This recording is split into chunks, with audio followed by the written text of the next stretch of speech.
সম্মানিত ভিউয়ার্স, আসসালামু আলাইকুম ওয়া রাহমাতুল্লাহি ওয়া বারাকাতুহু। আশা করি সবাই আল্লাহর অশেষ রহমতে ভালো আছেন, সুস্থ আছেন। এই চ্যানেলে আর একটি নতুন গুরুত্বপূর্ণ ভিডিওতে আপনাদের সবাইকে স্বাগতম। আজকে আলোচনা করব বেসরকারি শিক্ষক কর্মচারীদের ফেব্রুয়ারির বেতনের প্রস্তাব মন্ত্রণালয়ে। বিস্তারিত থাকছে ভিডিওতে। এই ভিডিওটি দেখার আগে যারা এই চ্যানেলে একদম নতুন তারা অবশ্যই চ্যানেলটি সাবস্ক্রাইব করে পাশে থাকা বেল আইকনটি প্রেস করে দিন। আর যারা ইতিমধ্যে সাবস্ক্রাইব করেছেন তাদেরকে জানাই অসংখ্য ধন্যবাদ। বেসরকারি শিক্ষক কর্মচারীদের ফেব্রুয়ারির বেতনের প্রস্তাব মন্ত্রণালয়ে। এমপিভুক্ত শিক্ষকদের আইবাস ডাবল প্লাস সফটওয়্যারে ইলেকট্রনিক ফান্ড ট্রান্সফারে ইএফটি ফেব্রুয়ারির প্রথম ধাপের প্রস্তাব ছাড়ের জন্য মন্ত্রণালয়ে পৌঁছেছে। এ ধাপে মোট 3,64,239 জন শিক্ষক কর্মচারী রয়েছেন।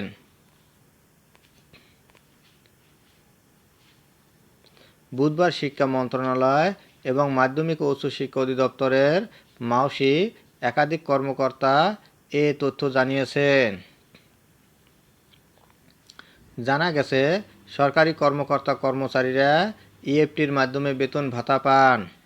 তবে বেসরকারি শিক্ষা প্রতিষ্ঠানে কর্মরত এমপিভুক্ত শিক্ষক কর্মচারীদের বেতন ভাতা সরকারি কোষাগার থেকে ছাড় হলেও তা রাষ্ট্রায়ত্ত 8টি ব্যাংকের মাধ্যমে অ্যানালগ পদ্ধতিতে ছাড় হয়। এই অর্থ তুলতে শিক্ষকদের নানা ভোগান্তিতে পড়তে হতো।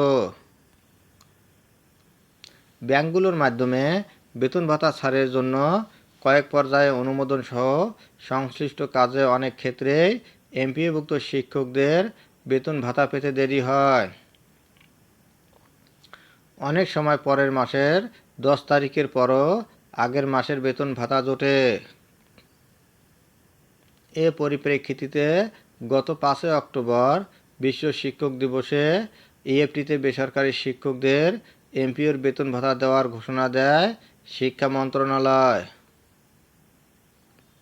প্রাথমিকভাবে বেসরকারি এমপিওভুক্ত স্কুল কলেজের 209 জন শিক্ষক কর্মচারীর অক্টোবর মাসের এমপিও ইএফটিতে ছাড় হয়। পরবর্তী সময়ে গত 1 জানুয়ারি 1,89,000 শিক্ষক ইএফটির মাধ্যমে বেতন ভাতার সরকারি অংশের টাকা পেয়েছেন। দ্বিতীয় ধাপে 67,000, তৃতীয় ধাপে 84,000 এবং চতুর্থ ধাপে 8,200 এর অধিক শিক্ষক কর্মচারীকে ডিসেম্বর মাসের বেতন দেওয়া হয়েছে। ইতিমধ্যে তারা জানুয়ারি মাসের বেতনও পেয়েছেন, তবে তাদের ফেব্রুয়ারি মাসের বেতন এখনও হয়নি। ধন্যবাদ জানিয়ে বিদায় নেওয়ার আগে আবারও অনুরোধ জানাই, যদি ভিডিওটি ভালো লাগে এবং সর্বশেষ শিক্ষামূলক আপডেট ভিডিও পেতে চান তাহলে অবশ্যই চ্যানেলটি সাবস্ক্রাইব করুন। ধন্যবাদ সবাইকে।